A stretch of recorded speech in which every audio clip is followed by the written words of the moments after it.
வணக்கம். இன்னைக்கு நாம எஸ் பேங்க் பத்தி கொஞ்சம் ஆழமா பார்க்கலாம்.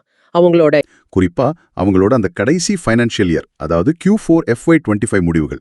அதோட ஜப்பான்ல இருந்து வர சுமிட்டோமோ மிட்சுவி பேங்கிங் கார்ப்பரேஷன், அதாவது SMBC செய்ய போற அந்த பெரிய இன்வெஸ்ட்மெண்ட், இதெல்லாம் வங்கியோட growth பொட்டன்ஷியலை எப்படி பாதிக்குது, ஒரு இன்வெஸ்ட்மெண்ட்டா இது எந்த அளவுக்கு சரியானதுன்னு அலசுவது தான் நம்ம நோக்கம். சரி, வாங்க ஆரம்பிக்கலாம். முதல்ல இந்த Q4 FY25 நிதி முடிவுகள் என்ன சொல்லுது? ரெவென்யூ growth எப்படி இருக்கு சொல்லுங்களேன். ரெவென்யூ growth நல்லாவே இருக்குங்க. டோட்டல் இன்கம், அதாவது மொத்த வருமானம் பாத்தீங்கன்னா போன வருஷத்தோட ஒப்பிடும்போது கிட்டத்தட்ட ஒரு 12% அதிகம், 34,577 கோடியா இருக்கு. முக்கியமா Q4ல கிடைச்ச அந்த வட்டி வருமானம், இன்ட்ரெஸ்ட் earned, அதுக்கு முந்தின குவார்ட்டரை விட 3.58% உயர்ந்து இப்போ 8,668 கோடி ஆயிட்டிருக்கு. சரி சரி, வருமானம் வளர்றது ஒரு நல்ல விஷயம். ஆனா லாபம், நெட் ப்ராஃபிட் எப்படி இருக்கு? அதுதானே ரொம்ப முக்கியம். நிச்சயமா நெட் ப்ராஃபிட் தான் இங்க கவனிக்க வேண்டிய முக்கியமான விஷயம். பாருங்க, FY25ல 2,406 கோடி லாபம் பார்த்திருக்காங்க. 2,406 கோடி. ஆமா, இது போன வருஷத்தை விட 92.3% அதிகம்.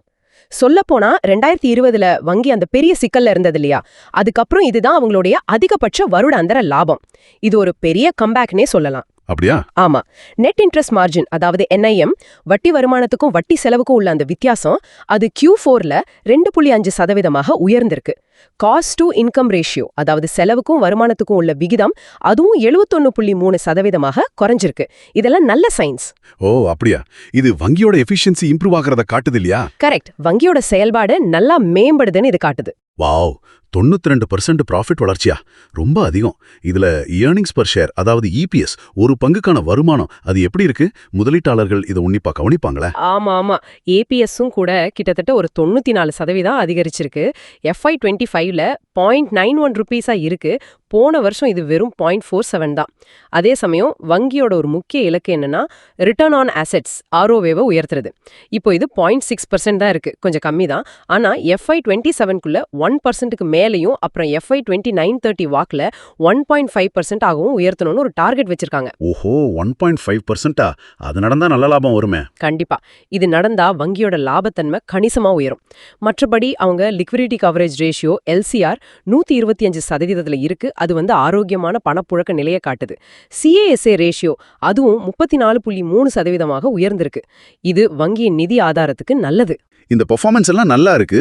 ஆனா வேல்யூவேஷன், பங்குச்சந்தை இதை எப்படி பாக்குது? Price to earnings ratio, P ratio, அது சுமார் 23 மடங்கு இருக்குன்னு தெரியுது. இது மற்ற பெரிய பிரைவேட் பேங்க்ஸ், இப்போ ICICI அல்லது ஆக்சிஸ் விட கொஞ்சம் அதிகமா இருக்கே. ஆமா, நீங்க சொல்றது சரிதான். வேல்யூவேஷன் இப்ப கொஞ்சம் பிரீமியமா தான் தெரியுது. இந்த P ரேஷியோ 23x என்ன காட்டுதுன்னா, சந்தை ஏற்கனவே ஒரு கணிசமான எதிர்கால வளர்ச்சியை இந்த விலையில எதிர்பார்க்குதுன்னு அர்த்தம். பிரைஸ் டு புக் ரேஷியோ கூட 1.47 மடங்கு இருக்கு. அப்போ டிவிடெண்ட் எதுவும் இல்லையா? இப்போதைக்கே டிவிடெண்ட் எதுவும் அறிவிக்கல. ஏன்னா லாபத்தை திரும்பவும் வங்கியோட வளர்ச்சிக்கே பயன்படுத்துறாங்க. சோ இந்த வேல்யூவேஷன் நியாயமா இல்லையாங்கிறது தான் இப்ப முதலீட்டாளர்கள் யோசிக்க வேண்டிய ஒரு விஷயம். ஓகே. இங்கதான் விஷயம் இன்னும் கொஞ்சம் சுவாரஸ்யமா மாறுதுன்னு நினைக்கிறேன். அந்த SMBC டீல் பத்தி சொல்லுங்க. ஜப்பானின் SMBC கிட்டத்தட்ட 20% பங்குகளை வாங்க போறாங்க. அதுவும் SBI மாதிரி ஆரம்பகால முதலீட்டாளர்கள் வெளியேற போறாங்கன்னு சொல்றாங்க. இந்த ஜப்பானிய இன்வெஸ்ட்மெண்ட் எஸ் பேங்க்குக்கு எப்படி ஒரு கேம் சேஞ்சரா இருக்கலாம்? இது ரொம்ப முக்கியமான ஒரு டெவலப்மெண்ட்.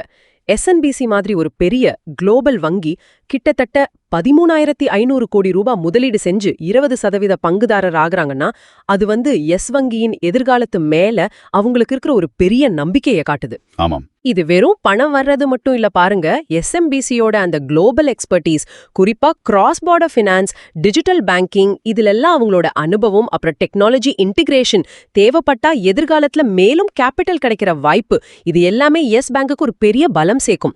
இத வங்கியோட மறுசீரமைப்புல ஒரு புதிய growth சாப்டர் தொடங்குற மாதிரி பார்க்கலாம். அதோட சேர்த்து வங்கியோட வாரா கடன் NPA அளவு அதுவும் கடந்த 5 வருஷத்துல இல்லாத அளவுக்கு குறைஞ்சிருக்கு. ரீட்டைல் மற்றும் SME கடன் தேவையும் சந்தையில நல்லா இருக்கு.